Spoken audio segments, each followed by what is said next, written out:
আজকে আবার সকাল সকাল চলে আসলাম রান্না করে। আজকে কিন্তু প্রচুর একটু ঠান্ডা পড়েছে। ঠান্ডার মধ্যে এখন আমি রসুনের ভর্তা বানাবো। কিভাবে বানাই দেখতে থাকো। তার জন্য এখানে নিয়েছি 6টা রসুন, বড় বড় গেজা এসে গেছে কিন্তু রসুনগুলোর মধ্যে।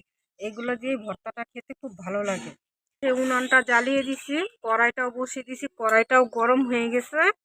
রসুনগুলো কিন্তু আমি ছুলবো না, কিছুও না।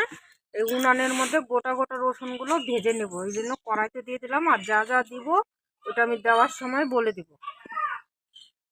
এখন রসুনগুলো একটু ভেজে নেব, হালকা আঁচে রসুনগুলো একটু একদম কালো কালো করে একটু ভেজে নেব।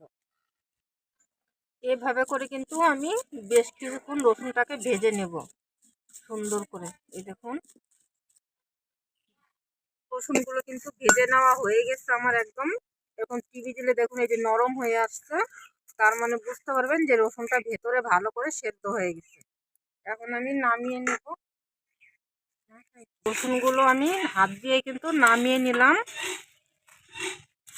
রসুনটা একটু সেদ্ধ হতে হতে এদিকে আমি আবার একটু কড়াইটা লাগবে, ওর জন্য কড়াইটা রসুনগুলো কিন্তু কুচগুলো আমি বের করে নেব। কিন্তু সব খোসা কিন্তু ছাড়িয়ে নেওয়া হয়ে গেছে। এই দেখুন কতগুলো খোসা হয়ে গেছে। সবগুলো খোসা আমি সব ছাড়িয়ে নিছি।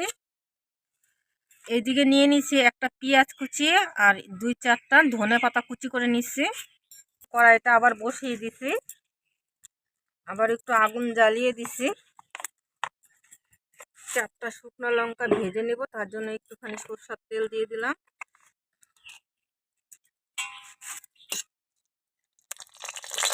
ভাজা হতে হতে রসুনটা একটু থেতলে নেব শিল দিয়ে। আর বাটার দরকার নাই, এরকম করে নিলেই হবে। আর হাত দিয়ে ডলা দিলে কিন্তু সবগুলো একদম গুঁড়া হয়ে যাবে রসুন।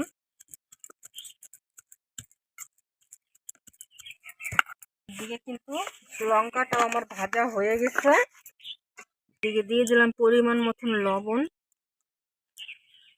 থাকতেই কিন্তু এই 3টা উপকরণ কিন্তু আমি লবণের সাথে মিশিয়ে নেব। লঙ্কাটাকে প্রথমে ডলে নিই, পেঁয়াজটাকেও নিয়ে নিলাম, পেঁয়াজটাকেও কিছুটা একটু ডলে দেব।